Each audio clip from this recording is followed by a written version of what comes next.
if you subject your mind to another person's belief system, you're going to be limiting yourself to that particular person's experiences.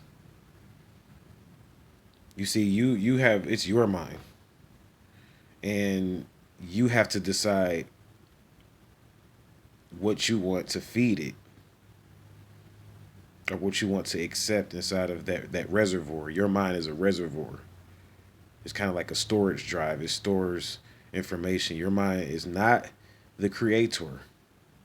That's right. Your mind is not the creator. Creative fate is something called creative fate. And creative fate is what creates experiences in your life. Your mind, people say, well, you attract things through your mind and all of that. But your mind, you attract things through your mind because your mind works as a receptor to view the images.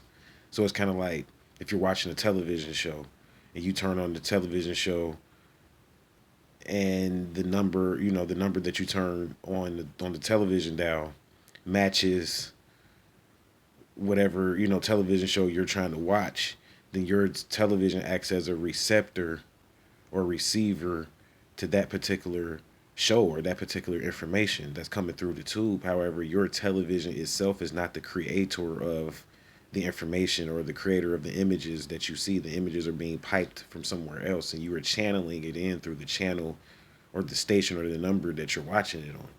So your mind works in codes of numbers and letters and it these numbers and characters, because letters are actually characters. These characters activate certain aspects or certain parts of your mind. They spark certain parts of your mind.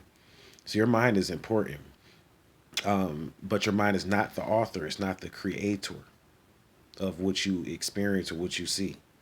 It acts as a medium or a channel.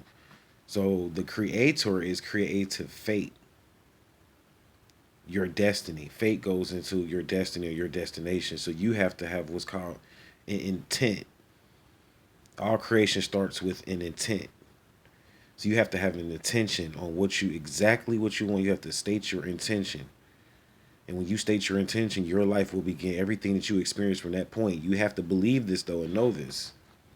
That's right. You have to be, lie, Eve, this and know this because you have to.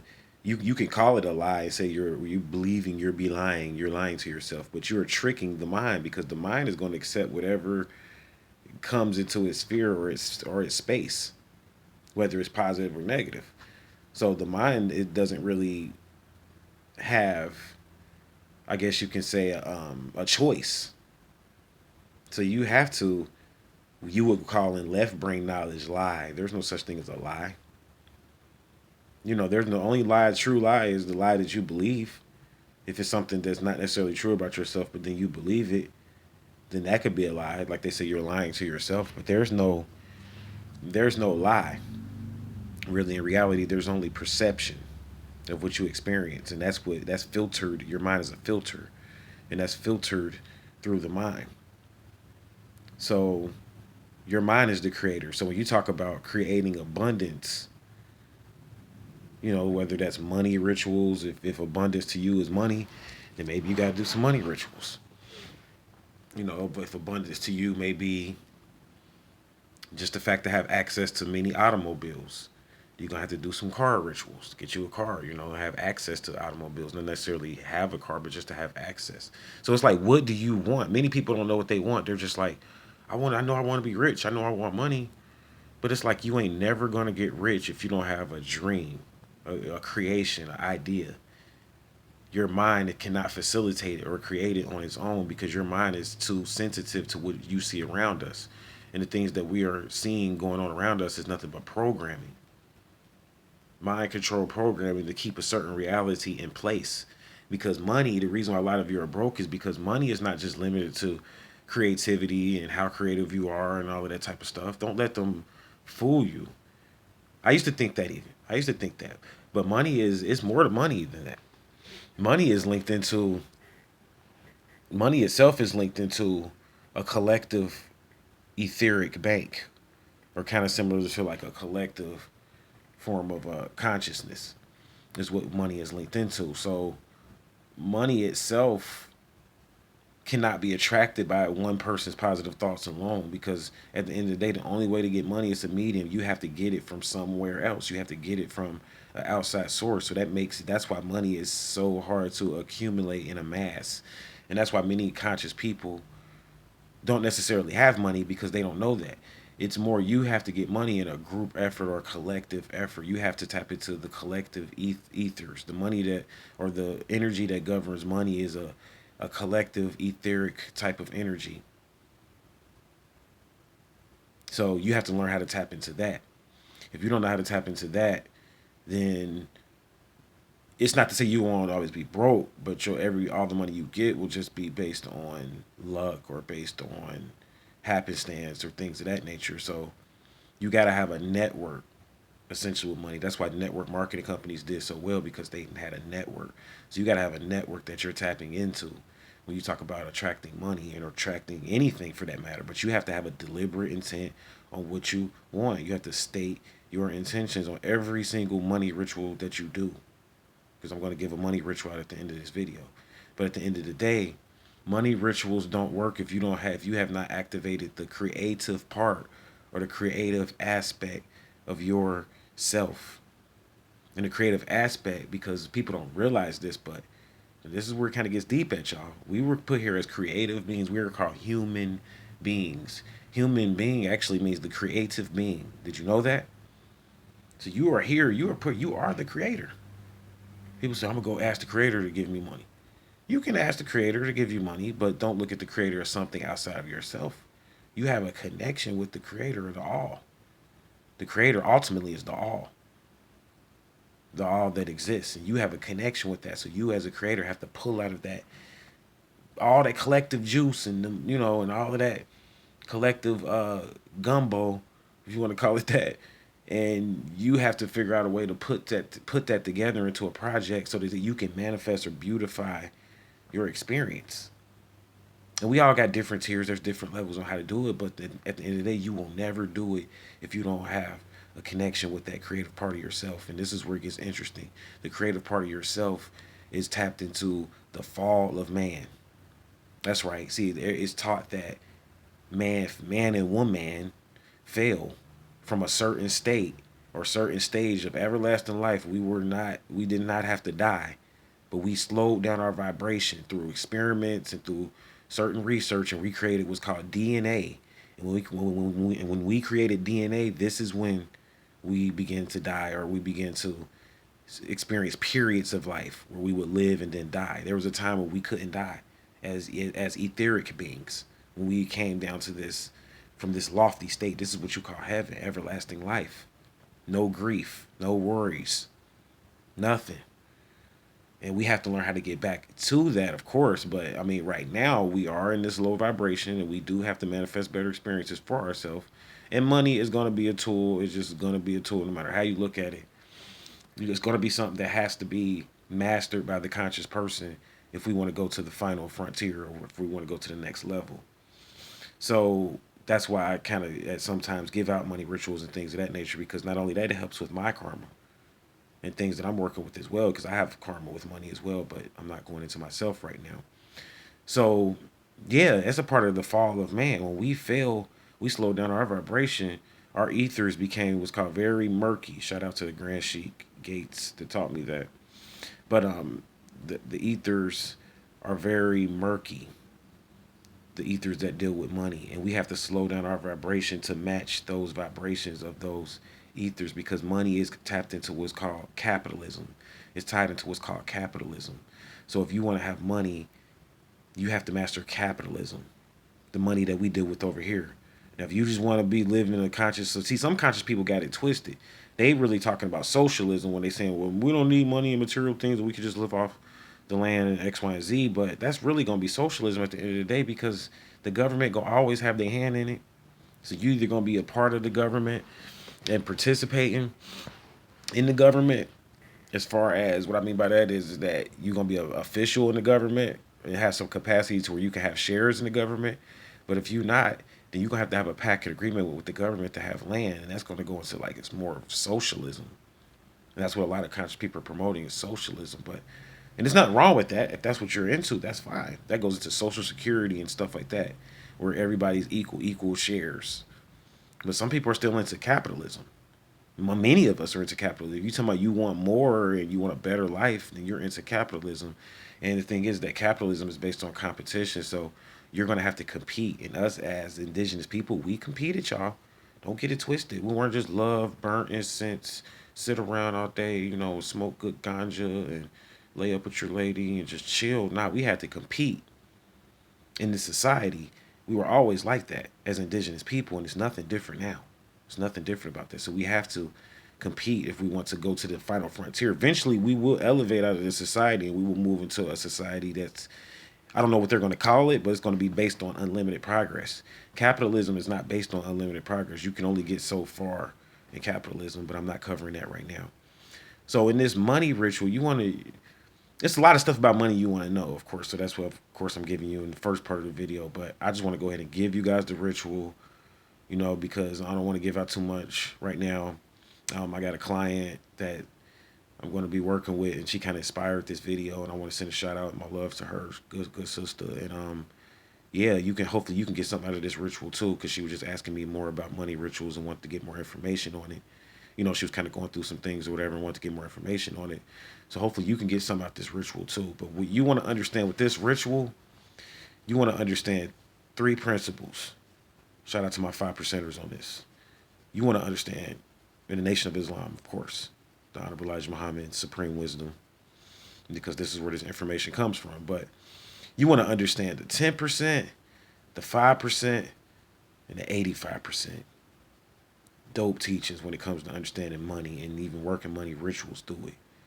See, you could either be an 85%er, a 10%er, or you can be a 5%er. An 85%er is the working class of society. These are your people when it comes to money. It's other parts, the spiritual part, but we're not talking about that right now. When it comes to money and economics, the 85%ers are the working classes of the people that keep industry going and commerce, your employees. And the 85%ers believe in what's called a mystery God, according to this lesson that I'm covering. And they believe that this mystery God brings them money and brings them blessings, and this God that nobody really truly knows in person. And a lot of Christians gonna get mad, but I'm not trying to knock Christianity here. I'm really not. I'm telling a story. This is going into the mysteries, the Egyptian mysteries. It's called the mystery God because you weren't given the full knowledge of it. That's why it's called the mystery God. You don't know the full knowledge of God. You don't even understand what God it means as even a title. So these 85%ers go to work every day and they believe that saving money is what's going to get them to financial freedom. You got to save up. Work hard, work, boy. You know the old slogan. That's the 85%. That's a belief. That's an idea. Remember how I started this video? Go back and watch it. So then you got the 10%ers. And the 10%ers they call them the blood suckers of the poor. Blood. All these videos and documentaries about blood sacrifice. Does that mean something? These lessons I'm quoting from were written back in 1930s and 40s. Long time ago. But they're still relevant now. That's why I use it. See, I study old school metaphysics. And it's still relevant. So you got the blood suckers of the poor. And these are supposed to be the people that leech all their leechers. These are what you call what they're truly doing. And I see I'm going to have to make this video a little lengthy. I don't know how long I have. I might have to make it 2 parts because I got a few things to cover here. So all this information is coming. And I'm not going to stop it from coming, y'all. But they're leechers. They're users. There was called kind of like, it's people out here, they can use your straw man and any money you leave in a bank, any money your ancestors may have left you through an inheritance, any gold that's tied into accounts, anything you have as an account, if it says an account on it, did you know that a person could use any equity or collateral you have as an account and use that as their own gain and their own advantage if they have any information on it? And a lot of these 10%ers are initiates in a certain school to where they can get information on people's accounts. And it's supposed to be a part of their job, right? But of course they're using it to get money. Capitalism, baby. That's what it comes down to. So people can use your accounts to get money. That's right. Any accounts with your straw man on. If you have money in the bank and it's not being used, it tells you that in banking. They have the right to give out loans. They call them shorts in the stock market. They do short-term investments. They give companies loans or investments, whatever you want to call it, and they do shorts. And then they pull out at the end of the day, but at the end of the day, they still using your money to make more money off of. Those are the 10 percenters. And why are they richer? The 10 percenters in accordance to society have more money as a group than the 85 percenters. Don't that look real fucked up, y'all? Just something to think about. And then you have the 5 percenters. Now the 5 percenters are supposed to be what's called the poor and righteous teachers. And everybody look at that slogan and say, I ain't trying to be poor, so I'd rather be an 85 percenter. At least they the ignorant ones that just work and save money and they don't really know too much. I'd rather be that. I don't want to be poor. Poor in all caps. Do you know what poor in all caps means? Maybe you would want to be poor. Something to think about. But the term poor, as far as them, they call them poor righteous teachers, actually. It was a group, a rap group called Poor Righteous Teachers, hip hop group, PRT. That's where they got their name from. Shout out to PRT. But they were poor righteous teachers. And they're 5 percenters, and they learn how to use poverty as a means and advantage to gain for themselves. A poor righteous teacher can be a multi-millionaire. I've met some. My teachers, I've had some teachers that have had some serious money. A poor righteous teacher can have access to all kind of commodities, all kind of money. But at the end of the day, they don't never see a poor righteous teacher is considered poor because they don't keep anything in their straw man name. And they mostly operate off of a cash society. Cash is king or queen, right? So they operate off of a cash society. These are your poor righteous teachers. And they don't believe in the way that the 10% operates. That's what it says in the lesson. They don't believe in the fact that you have to leech off of people's accounts and use people's names to get money. The poor righteous teachers use and work in a group effort.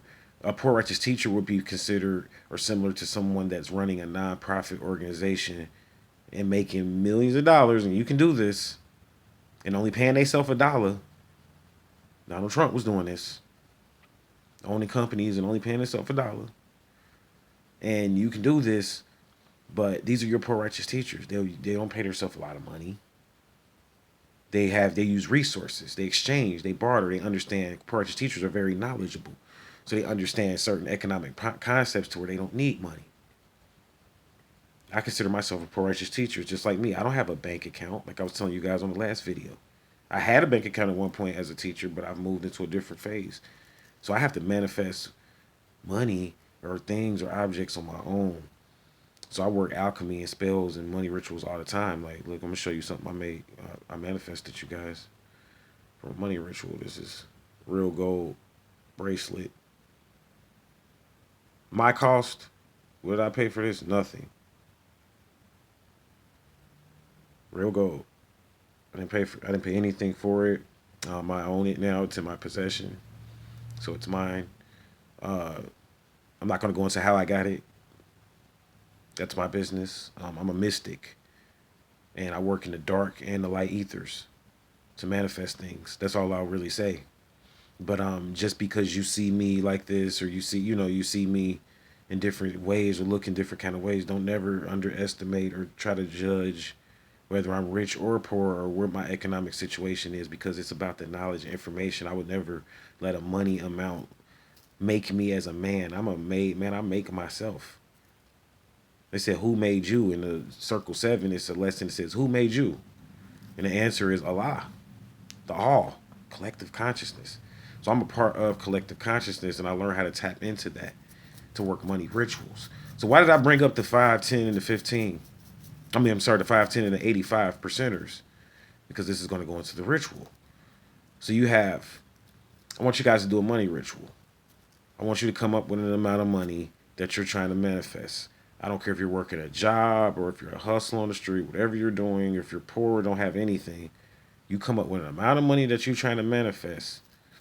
And I want you to put 5%. This is going to be kind of going into your summer solstice ritual. I might offer a little bit more on the summer solstice ritual to kind of add on to it, because I'm going into numbers and different things. So all of these videos are leading up to your summer solstice ritual. So what I want you to do is that I want you to take 5% of whatever amount of money you're trying to manifest, and I want you to put that 5% in an envelope. And I want you to put that envelope on an altar And this is going to set the tone for what you're trying to manifest. So whatever it is, you have to put something in. You have to have 5% down. You notice. See, so that's letting you know it's tiers and levels. You're not gonna manifest unless if you extreme yogi and you got some powerful energy, maybe you can do this. But the average person out here, we don't have enough chi to manifest $1 million from coming from poverty. So don't go put $1 million on an envelope and you ain't got $0 in your pocket. Now, if you sitting on a couple $100,000, that's different. Or even 50 or 60 or $70,000, that's different. Because putting down 10% on $1 million, if you got 60 or $70,000, you'll still have 20,000 left. Because I'm sorry, putting down 5%, you'll still have like 20. Because putting down 5% on $1 million would, what? That's 50,000. So you have to at least put down $50,000 if you're trying to manifest $1 million. You're like, why so high, Rob? Hotel? How you gonna manifest that? You don't understand. Money is attracted to more money, and money flees from people that try to hoard it. You always read about in these scriptures about these kings and queens that hoarded money. They were hoarders of wealth. Never hoard money. That's what saving money really is. And that's something I really have to master. So I'm keeping that real with you, 100 real with you. Sometimes, mainly because my life situation, I never really know how much money is going to come or when money's going to come. So sometimes Ram Hotep ain't perfect. Sometimes I go through things too, and I get like wanting to hold on to the money. Can't hold on to the money like one of my Sufis in Senegal used to always tell me. Gotta let that money go, Raw. That's how he used to talk. His name was Ba. Shout out to Ba. You might watch these videos, but he used to be like, you gotta let that money go, Raw. Can't hold on to the money, you know. See, he knew this. This man was a millionaire. Had mansions and shit back in Senegal and shit. And was over here looking like living in an apartment with like 10 other Africans. But mind you, he go home, he's staying in a palace. Not a mansion, excuse me. A palace. Royalty, man. But still had to work for it. But yeah, man. So you want to be able to put down that 5%. Not 10%. We 5%ers. And we work off the 5-pointed star to manifest things. The 5 highest principles known to man: love, which is giving; truth, when it comes to money, is giving. Truth is the affidavit of truth, the true birth, being in your proper persona. That stuff I can't cover here in the ritual. That's deeper going. That's what I cover with my students when they want to do a deep money ritual. You want to change your whole reality type shit. You have to go with the 5 highest principles. That's really what working with the 5 is, the 5%ers. Peace. Not just peace of mind and contentment, but having a piece or something to offer. An offering. Got to offer the entity something. That's why I said 5%. Freedom. Freedom ain't free. Freedom. Kingdom. Queendom. What is this going into? Some people say freedom should be free will, according to one of my teachers. Because he says dome will go into the term doom. But to freedom is a domicile, an area that you feel like you control. You are free to be yourself and do whatever you want to do. You are not letting the Illuminati or cameras or security or anybody control you in this area. You are at peace wherever this is for you. You need a space to work rituals. You got to have a space. And then justice. Things have to be balanced. The scales of Libra, justice. See, this is the 5. This is how you manifest through the 5. So things have to be balanced in your life if you want your ritual to play out correctly. You can't have problems in your domestic life, but then be working $1 million money ritual, but you sitting there worrying, like, when my girl coming back? When my baby coming back? Shit, you better let go of that and detach and get an overstanding and start to look down at the situation and take yourself out of your body and start to observe everything. This is how I make it through my hard times. I go into the state of what's called the observer. I go into a third party state. That's right, a third party state. I go into a we state versus an I state. And that's how I deal with my deepest stresses. See, that's a form of meditation people don't realize. It's not just about breathing, it's about your perception. Do you really want to see yourself and go outside of your body? Can you really do that? See, I learned that in Sufism. I can leave my body. I can cross the borderland, which is the veil, at will and look at myself. That's how I'm able to go through some of the deep levels and dark periods of my life, is I don't get caught up on it. So you want to put down that 10%, put it on your altar, put it on your bookcase, put it in an envelope somewhere, seal it. That's your seal. Got to have a seal in every ritual. You want to write down your name on it and the amount you're trying to manifest. And you go after that, you go to work with those highest principles, meditating on them, finding out how to use those principles to make them work for you. Love. What are you going to give every day? Truth. How are you going to get back into your proper self, your proper persona? Peace. What kind of peace offering are you going to give? Are you at peace with yourself? Freedom. Do you have a domicile, an area that you control? Do you have some form of real estate? But you're going to have money. There's freedom ain't free. You're going to have to exchange. There's always got to be an exchange. And then justice. Is your life balanced? Are you ready to do this ritual? So yeah, man, that's gonna go ahead and do it for me. I think I want to go ahead and shut down right here. There's a lot more I could say, but I don't want to take up too much of your time. So I thank you guys for listening. Thank you guys for watching. I know you guys might have questions. I can try to get to them if I can. Maybe somebody else can answer them, but just try to use your imagination and work this ritual the best way you know how, guys. So I'm gonna go ahead and shut down. Thank you for listening and watching. Until we meet again, Hotep.